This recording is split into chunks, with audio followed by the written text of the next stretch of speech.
Hello and welcome to a recap of my March budget. We got quite a bit of extra income this month between our tax refund and my husband's bonus. So let's take a look at how we spent it. If you're new here, we are a family of three. My husband and I are in our 30s and we have an almost 1.5-year-old daughter. My husband and I work full time and we have about $500,000 in debt, which we're working towards paying down.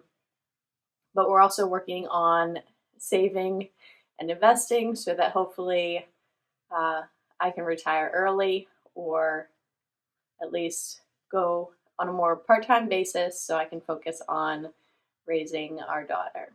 So it's important that we get our debts paid down so that we can reduce our monthly expenses, so just my husband's salary can cover all of our expenses, and that we have enough invested so that by the time we retire, we will have enough to live a pretty comfortable lifestyle. So currently I make a little bit more than my husband, and so living off of just his income is going to be more difficult than it would be if we were just living off of my income. However, I'm the one who wants to stay home with our daughter and he wants to continue working. So we're going to try to make this work, hopefully, in the next couple of years. So we've been budgeting for a couple of years so that we can try to get this figured out. So we're aware of our expenses, know how much we need, and know how much we need saved up in order to retire. If you're interested in seeing if we can reach these goals, then please hit subscribe because I would love to have you follow along. Now let's jump into our March budget recap. So first of all, we do a zero-based budget, which means we assign a job for every dollar. If we have any dollars left at the end, usually I put them into a miscellaneous fund, but I try to make sure that everything is budgeted exactly, and in order to do that, we use a lot of sinking funds. So let's start with our income for the month. We budgeted that we would bring in around $15,000, and this is my gross income, which is pre-tax, and then my husband's income is after taxes and 80% of his take-home pay. So he keeps the other 15% to spend how he will, and currently he's using that mostly for gas and anything else that he wants to buy. But we budgeted to bring in a little over $15,000, almost $16,000, and we ended up bringing in almost $23,000. So a big part of that was my husband's bonus, and then also we got our state and federal tax refunds. So my income was exactly what I budgeted for because there's no real fluctuations in this since it is the pre-tax income. And then my husband, he ended up bringing in $3,733 more than we budgeted, and that was all his bonus. So with his bonus, he contributed 3% to his retirement account, and then also kept 15% for his personal spending. And so that extra $3,733 is what hit our joint account after the deductions. And then for interest, we brought in $41.84. This is mostly from our high yield savings account. We budgeted low on this because I like to bring in more than I budget instead of trying to guess how much interest we'll bring in and overshoot it and then have like a gap in our income. So we used to bring in more in our high yield savings account because we had a lot more in there, because last year we were saving up for a roof, and so at one point we had over $45,000 just sitting in our high yield savings account in order to pay off the roof before the interest free period ended. So we were earning almost $200 in interest in our high yield savings account, but now we're down to just about $40. But that's better than my other accounts that earn like 2 cents. So moving on to our refunds. This was our state and federal refunds. I think we got $409 from the state, and the rest was from federal. And this is basically pretty standard for our tax return. I think last year we got a little bit more back because we were getting some energy credits from when I installed the geothermal, but that's up. So I think the only credit we get is the child tax credit, and I think a daycare credit, and that was like $600, and the child tax credit was like $2,000. Moving on to our savings. We like to pay ourselves first and contribute as much as we can to savings before we do any kind of spending. I contribute to my workplace for 3B, 4%. Right now, we're only getting the matches for our workplace retirement plans. My workplace ends up contributing 12.5% when I contribute that 4%, because they do like a 200% match plus a base contribution. And I'm currently contributing this to a pre-tax account, but I'm really considering switching it to the Roth. But we also have a bit of an issue with our income being too high to contribute to the Roth if we don't contribute to these pre-tax accounts and get our taxable income down. So next we contribute to my daughter's 529. We have a goal of contributing $5,000 a year on this, and that is so that we can get the state tax deduction for contributing. So that's about $415 a month. Next is my after-tax brokerage with Acorns, and I budgeted $10 for this, but we've been having a lot more roundups since my husband started using my linked card, because he usually does all of the purchases for the joint account, for the joint spending. He goes to the grocery store almost every day to pick up something, so we've gotten a lot more roundups this month, so I think probably going forward we're going to have to budget more than $10. But it's typically only just one more roundup. So we ended up contributing $16.06 to Acorns. $5 was our monthly recurring contribution, and the rest of that was roundups. We didn't contribute to the 2024 Roth IRA because we maxed that out, and we were able to contribute $5,615 to the 2025 Roth IRA. I wasn't sure if we were going to continue contributing to the Roth IRA because, as I mentioned, our taxable income was very close to the allowable limit, but I think we're going to be able to get it low enough so that we can keep contributing to the Roth. The backdoor Roth is always an option, but I don't really feel like going through the hassle of setting that up and doing those conversions, although I'm sure I could probably get them automatic. But for now, we're just reducing our taxable income and contributing to the Roth, and just my husband's Roth. I am not currently contributing to a Roth, mostly because I have the Roth option in my employer plan and he doesn't. So we both want to be able to have some Roth monies in retirement. Next, we have our 2024 HSA, and we budgeted $822 in order to max this out. This is the first year we've maxed out our HSA. My husband's workplace has been contributing to his HSA, but they don't max it out. And so this was the first year we decided to max it out, mostly so that we could get a reduction in our taxes, but also so that we could have that money in retirement. So we did contribute the $822, and so for the year we contributed $4,652, which was what we needed to max out the 2024 HSA. And then for the 2025 HSA, I budgeted $1,200 because I didn't budget off getting my husband's bonus or the tax refund. After getting that extra income, we were able to contribute $5,100 to the 2025 HSA, which is basically what we need to max it out.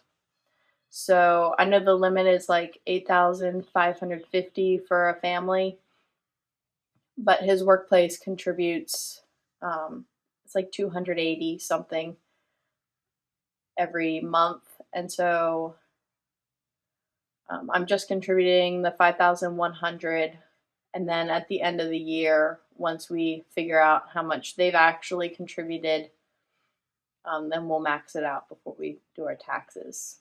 But for now, $5,100 is pretty good. Now moving on to our expenses. First, I have taxes. This is 2,806, which was about $18 less than what I budgeted. I think I budget 27% in taxes, and that's about what it is. As you can see, there's only like an $18 difference.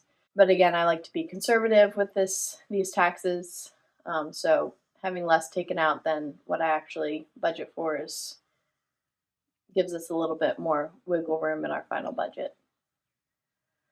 Life insurance also comes out of my paycheck. So because I got 2 paychecks, that came out twice for about $7, and this gives me 3 times my annual salary. And then next, car insurance, that was $170.72. This is going up next month by a lot. I guess about $50. It's increasing, but it was nice to have that low car insurance while it lasted. Utilities also, this is going up next month. It's actually doubling. I think it's going to be $260. We're on a budget billing plan, and so we've been paying $184 every single month for utilities for the past year. Some months, many months, we spend more than that, and a couple of months we spent less than that. And electric prices have gone up, so like our usage hasn't changed that much, but because the cost of electricity has gone up, we actually owe the electric company something like $800 because they've been undercharging us for the past year. I thought that they used to reevaluate this every like 3 to 6 months, but apparently they only reevaluate it annually now. So our budget billing is going up to $280 for the next year. I think looking at the website, we were spending about $225 on electricity over the last year, and so having it up at $260 will help them recoup their costs and get us a little bit more accurate of an electric bill. Next, we have internet. We budgeted $34.99 and spent that. This went up. I think this is the first month it went up to $34.99, but this is the cheapest that we can get internet. It's just basic internet. Next, we have daycare. I budgeted $1,500 because we pay every single week $300. And we actually did pay $1,500 for daycare, but I got a DCFSA reimbursement of $900. So that kind of subtracted out of the daycare costs, so that we actually only spent $600 on daycare this month. For Acorns, which is my after-tax brokerage account, I pay a $1 subscription fee, and I paid that this month. Acorns is our only subscription. Although I think my husband pays for the gym out of his own spending, but he hasn't gone to the gym since January because he went in January and he's like, it's too crowded with all of the New Year's resolution people, so he hasn't been back.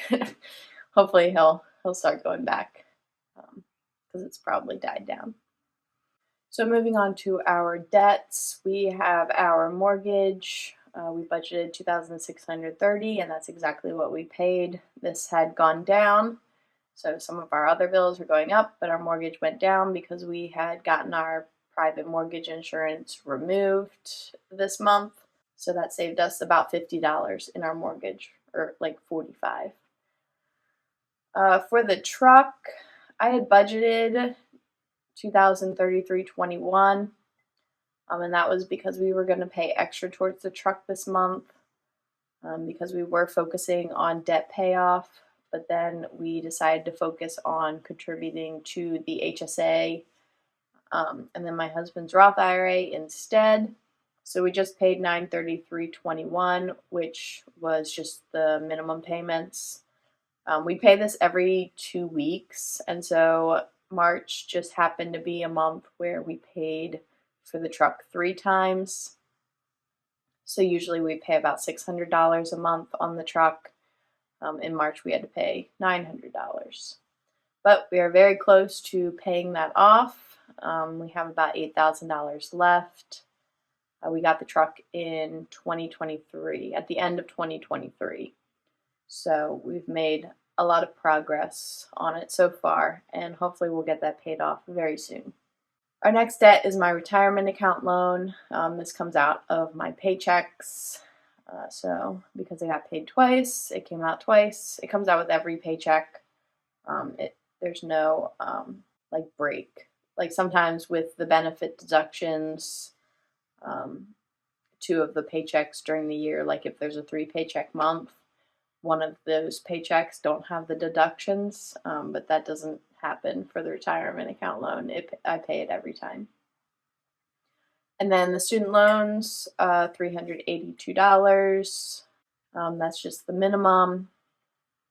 And that's everything for our debts. And finally, we have our sinking funds. For these, we contributed everything we budgeted.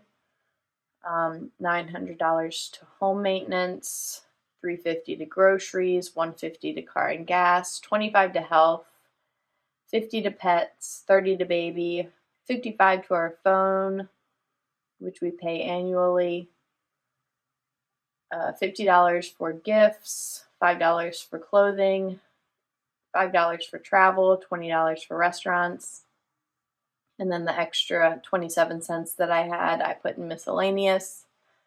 The DCFSA comes out of my paycheck pre-tax. So that's the dependent care flexible spending account, which I mentioned that we use to reimburse for daycare expenses. And then we didn't contribute to any of our other sinking funds. For spending this month, we didn't spend anything in home. We ended up spending $506.04 in groceries, and a lot of that was because we placed another Azure order, which we seem to be doing every 2 months now, and that's usually anywhere from like $250 to $350 to get that big bulk order of organic dried goods.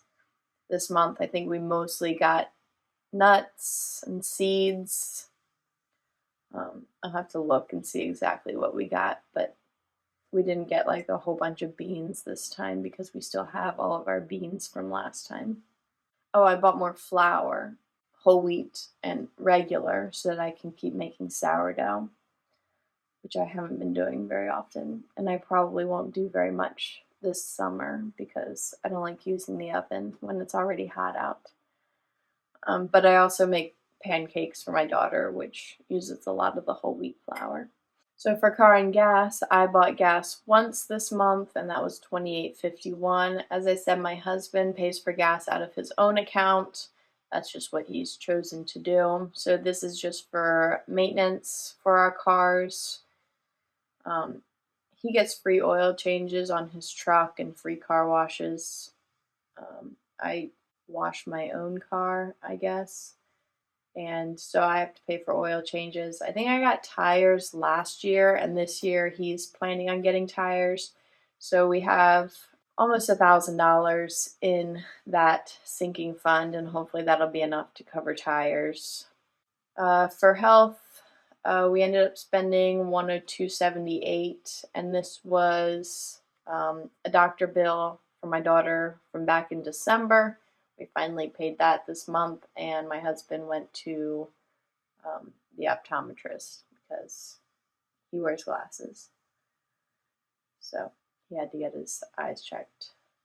And that was a $10 copay, so we're probably expecting the bill for that to come soon because we have a high deductible plan, and so we always pay more than just the copay. And we haven't been using the HSA for these expenses. Some of them we have, like my husband likes to just use the HSA card, but I would prefer that we just do a reimbursement. although I don't know what the process is for the reimbursement, so we're just saving up all of our receipts. Currently, our HSA, most of it is invested. I think we now have over $20,000 in there, and I think at least 15,000 is invested. The only other spending we did this month was restaurants, and that was because it was my husband's birthday. So this was to buy him dinner on his birthday. We like to treat ourselves to one of the local restaurants for birthdays and stuff, and so like that's what we do instead of gifts right now. Mostly because he can buy anything that he wants with his own spending money, and I can buy whatever I want with my own spending money. It'll usually come out of the clothing and personal bucket. Sometimes we do gifts, but not very frequently, like for each other. So mostly we just do restaurants for birthdays. And then, as I said, we got reimbursed from the DCFSA, so that was like $900 spent out of that. And that is everything for our spending. We did much better this month and ended up only making purchases 20 times. Most of that was grocery purchases. As always, that's our biggest weak spot, is going to the grocery store frequently for not very large purchases. So we went 15 times, which is every other day of March, basically. Although sometimes my husband goes to like 2 or 3 stores in one day instead of going every other day. But I think this is a big improvement from probably last month and the month before, where he was going. I think we made almost like 30 purchases at the grocery store in those previous months. So we've cut back a little bit on all those extra grocery trips. So I guess that's everything for my March recap. Let me know how your March went. And as I said, if you're interested in seeing more of my family's journey as we work towards paying off debt and hopefully retiring early, then please hit subscribe, because I would love all of your support in the comments. Thank you for being here.